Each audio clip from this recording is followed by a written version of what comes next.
Hello student, आज हम देखेंगे LSRW। एल का मतलब होता है, ये अपन ने देखा था, ये यूनिट 2 में है। इसमें एल से मतलब है लिसन, लिसनिंग, ठीक है। और एस से है स्पीकिंग, आर से है रीडिंग, डब्ल्यू से है आपका रीडिंग आर, डब्ल्यू से है राइटिंग से डब्ल्यू। और हम इस चीज को देखेंगे कि एक्चुअली में जो इसको एक वर्ड दिया गया है, इंटीग्रेशन ऑफ स्किल। इसका मतलब होता है एकीकृत भाषा कौशल के एकीकरण को। इसने क्या किया है, क्लासरूम में हमको कैसे इस एक्टिविटी को डिफाइन करना है, इसका मेन मकसद है। ठीक है। भाषा भाषा कक्षा में कौशल के एकीकरण, ये जो है सुनना, लिसन यानी सुनना, एस यानी स्पीकिंग, आर यानी रीडिंग, डब्ल्यू यानी राइटिंग, ये क्या है, ये चार आपके क्या है, एक कौशल है, स्किल है। ठीक है, स्किल है। अब इस स्किल को एकीकृत यानी कि एक साथ हम यूनाइटेड करके, मतलब पूरे को एक साथ करके हम एक श्रृंखला के रूप में कैसे इसको परिभाषित कर सकते हैं, ये चीजें हमको देखनी है यहाँ पे। तो यहाँ पे जो होता है, इसका कॉन्सेप्ट जो है कि लेसन प्लान में इन चारों का इस्तेमाल होता है। ठीक है। अब इसका इम्पोर्टेंस क्या है और एडवांटेज, यानी कि क्यों हमको ये स्किल की जरूरत है, एकीकृत करने की क्यों जरूरत है। ठीक है, ये हमको देखना है कि हमको एकीकृत करने के लिए, कौशल को एकीकृत करने का क्या महत्व है। कौशल को एकीकृत करने का महत्व। ठीक है, महत्व यानी इम्पोर्टेंस, क्यों है, एडवांटेज यानी महत्व। सबसे पहले to practice and extend the student use of a particular language structure और फंक्शन, यानी कि जब किसी विशेष भाषा, मतलब जैसे मान लो पर्टिकुलर लैंग्वेज, जैसे मान लो आपको एक पर्टिकुलर यानी विशेष, ठीक है, जैसे मान लो इंग्लिश लैंग्वेज है। अब इंग्लिश लैंग्वेज है, उसका स्ट्रक्चर यानी संरचना, ठीक है, और उसका फंक्शन, संरचना, और उसका क्या है, कार्य, कार्य कि वो भाषा कैसे कार्य करती है, कहाँ पे हम इज लगाते हैं, कहाँ आर लगाते हैं, कहाँ हम ग्रुप में लेते हैं, कहाँ हम एक से ज्यादा में लेते हैं। तो ये जो स्ट्रक्चर है और जो उसका कार्य है, इनको छात्रों के द्वारा क्या उपयोग करने का क्या करते हैं, एक्सटेंड यानी कि विस्तार, प्रैक्टिस यानी अभ्यास। तो ये जो इंटीग्रेटेड स्किल है, उसका पहला तो ये है कि स्टूडेंट को हम इसके थ्रू प्रैक्टिस कराते हैं, इसका उपयोग करने का, कौन सी पर्टिकुलर भाषा का की संरचना और कार्य को हम क्या करते हैं, छात्रों के द्वारा अभ्यास कराते हैं, उपयोग का और विस्तार करना सिखाते हैं। दूसरा, to develop student ability in 2 और more for 4 skills within a context. इसका दूसरा महत्व और फायदा इंटीग्रेटेड स्किल का ये है कि जो भाषा कौशल है उसके संयोजन, मतलब जैसे बोला चाहिए कि छात्रों में उसका क्षमता का विकास करते हैं। एबिलिटी यानी क्या होता है, क्षमता। ये इतना क्षमता का हम विकास कर देते हैं कि वो 2 या 2 से ज्यादा स्किल्स को या कौशल को क्या कर सके, एक साथ यूज कर सके। ठीक है, इतनी क्षमता उसमें विकसित करते हैं, क्षमता को क्या करना है, विकसित करना है। ठीक है, तो आपका ये हो सकता है कि ये प्रश्न हो सकता है कि आपका कि इंटीग्रेटेड द स्किल्स के क्या इंपॉर्टेंस और एडवांटेज है। तो पहला तो हो गया कि स्टूडेंट को हम पर्टिकुलर लैंग्वेज की स्ट्रक्चर और फंक्शन के लिए प्रैक्टिस और एक्सटेंड करते हैं। एक्सटेंड यानी विस्तार, ठीक है, एक्सटेंड यानी विस्तार, है ना, और प्रैक्टिस यानी अभ्यास। ठीक है, आगे क्लियर। फिर दूसरा कि हम बच्चों छात्रों में 2 से ज्यादा, इस 4 स्किल्स में से 2 से ज्यादा का क्षमता को यूज करने के लिए, मतलब क्षमता का डेवलप करते हैं, विकसित करते हैं कि वो लोग यूज कर सके। ठीक है, क्षमता का, छात्रों में क्षमता का विकास करना। अब importance of the combined language skill, इसका जब हम कंबाइंड, मतलब अगर हम देते हैं कि भाषा और कौशल के संयोजन का महत्व क्या है, कंबाइंड लैंग्वेज स्किल का महत्व क्या होता है।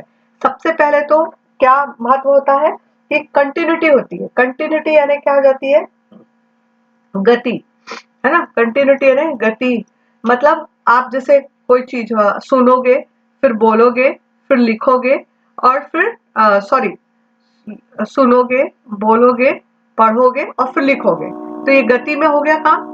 फिर इनपुट बिफोर आउटपुट, इसका मतलब होता है कि हम कोई भी काम को जब हम लोग इंश्योर होते हैं तो हम सबसे पहले क्या करते हैं, इनपुट करते हैं, कोई भी चीज का निवेश करते हैं, तभी तो हमको, जब हम कुछ चीज को डालेंगे तब तो हमको मिलेगा ना। तो इनपुट यानी निवेश, आउटपुट यानी कि प्राप्त करना, ठीक है। तो जब हम कोई चीज को डालेंगे तभी हम प्राप्त करेंगे। तो लर्नर क्या करता है, जब हम कोई चीज को सीखते हैं तो हम क्या करते हैं उसमें अपना क्या बोलते हैं, मोटिव, प्रेरणा, प्रेरणा जो होती है वो हम अगर इन्वेस्ट करेंगे तो हमें रिजल्ट क्या मिलेगा, पॉजिटिव मिलेगा, ठीक है। फिर तीसरी चीज होती है कि इस स्किल को यूज करने का महत्व क्या है, यथार्थवाद, रियलिज्म यानी यथार्थवाद। यथार्थवाद का मतलब होता है जैसे कि जब हम लोग कोई करते हैं ना, एक फ्रेमवर्क बना लेते हैं। जैसे मान लो, एक एग्जांपल बताती हूँ कि अनिल ने फोन करके कॉल किया और इंक्वायरी की ट्रेन का टाइम क्या हुआ, ठीक है। तो ट्रेन का टाइम क्या हुआ, तो इसने फोन किया और पूछताछ की। तो इसमें सबसे पहले क्या आया, वो बोला, फिर उसके बाद में ट्रेन का टाइम पूछा, लिसन। तो इसमें दो स्किल मिल गई, स्पीकिंग और लिसनिंग हो गई। तो उसके बाद अनिल टेक्स डाउन इंफॉर्मेशन, फिर उसने क्या किया, इंफॉर्मेशन को ले लिया, तो उसने नोट कर लिया, तो राइटिंग हो गई। उसके बाद में अनिल गिव्स बीना, वो इंफॉर्मेशन दूसरे को देता है कि वो ट्रेन टाइम पे आ रही है, तो वो क्या हो गया, बोला, स्पीक करा, ठीक है। तो ये हो गया ना, इसमें 3 कौशल आ गए। तो यथार्थवाद में हम इसको यूज कैसे करते हैं वो चीज आ जाती है। फिर उसके बाद एप्रोप्रिएटनेस, एप्रोप्रिएटनेस का मतलब होता है उपयोगिता, उपयुक्तता, उपयुक्तता। उपयुक्तता मतलब कैसा होता है कि जब हम कोई चीज को सीखते हैं, लैंग्वेज को, तो हम लोग क्या करते हैं, हम लोग उसके ये चीज देखते हैं कि अगर हमारे लिए वो यूजफुल है तो वो क्या हो जाती है, वो हमारे लिए हमेशा हो जाती है। यदि हमारे लिए यूजफुल नहीं रहती तो वो हमेशा के लिए हट जाती है। तो हम उसी भाषा को समझते हैं, सुनते हैं और उपयोग करते हैं जो हमारे लिए उपयुक्त होती है। क्लियर हो गया। फिर वैरायटी, विविधता, वैरायटी यानी विविधता होती है।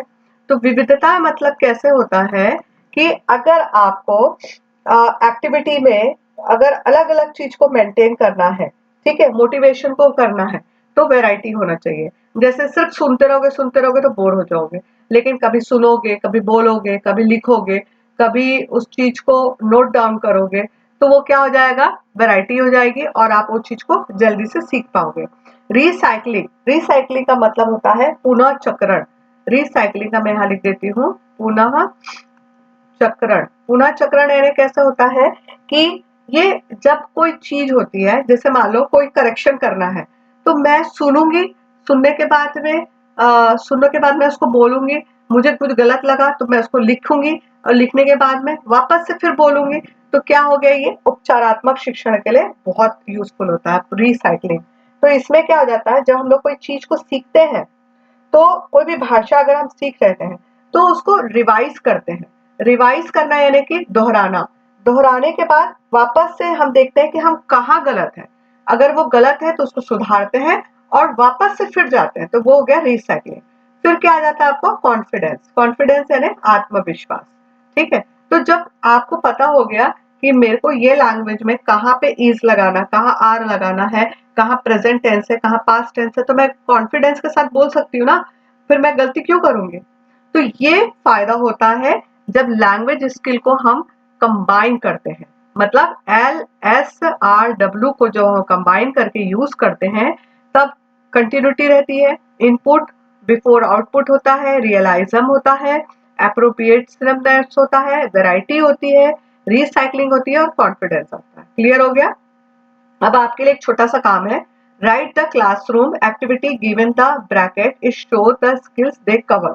अब यहाँ पे आपको ये देखना है कि डायरेक्शन, ये एक वर्ड दिया है, reading aloud, telling story, summarising para, और है टेकिंग नोट्स।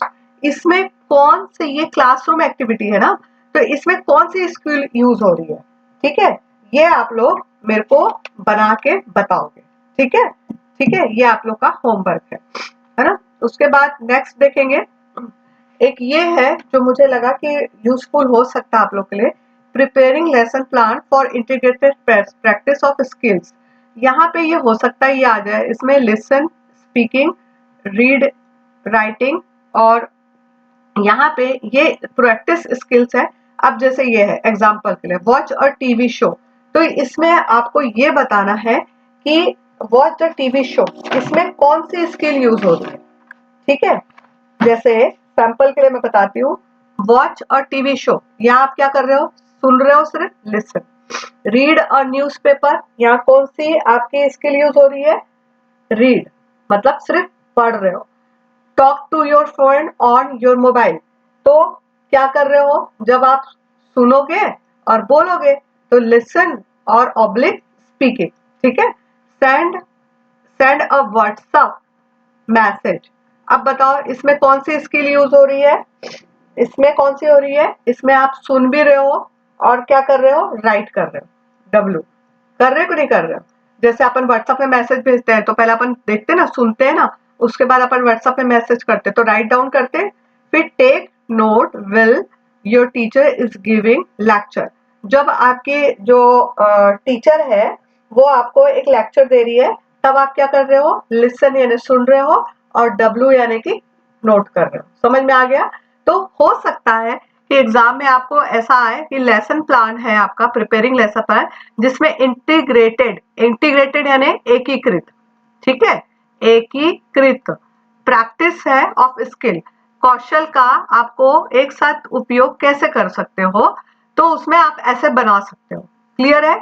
एल से लिसन, एस से स्पीकिंग बोलना, आर से राइटिंग रीड, डब्ल्यू से राइटिंग। क्लियर हो गया, बस इतना ही करना। ओके, और जो मैंने आपको होमवर्क दिया है वो कंप्लीट करना। तो अभी मेरे ख्याल से इस यूनिट का ये पूरा खत्म हो गया आप लोग को। इसके बाद अगर आप लोग को इन केस प्रैक्टिस क्वेश्चंस चाहिए तो आप लोग मेरे को मैसेज करेंगे। ये अपनी लास्ट क्लास है सेकेंड यूनिट की, ठीक है। चलो, ऑल द बेस्ट, अच्छे से पेपर बनाना, समझ के बनाना। आई थिंक सब क्लियर हो जाएगा। Okay, thank you.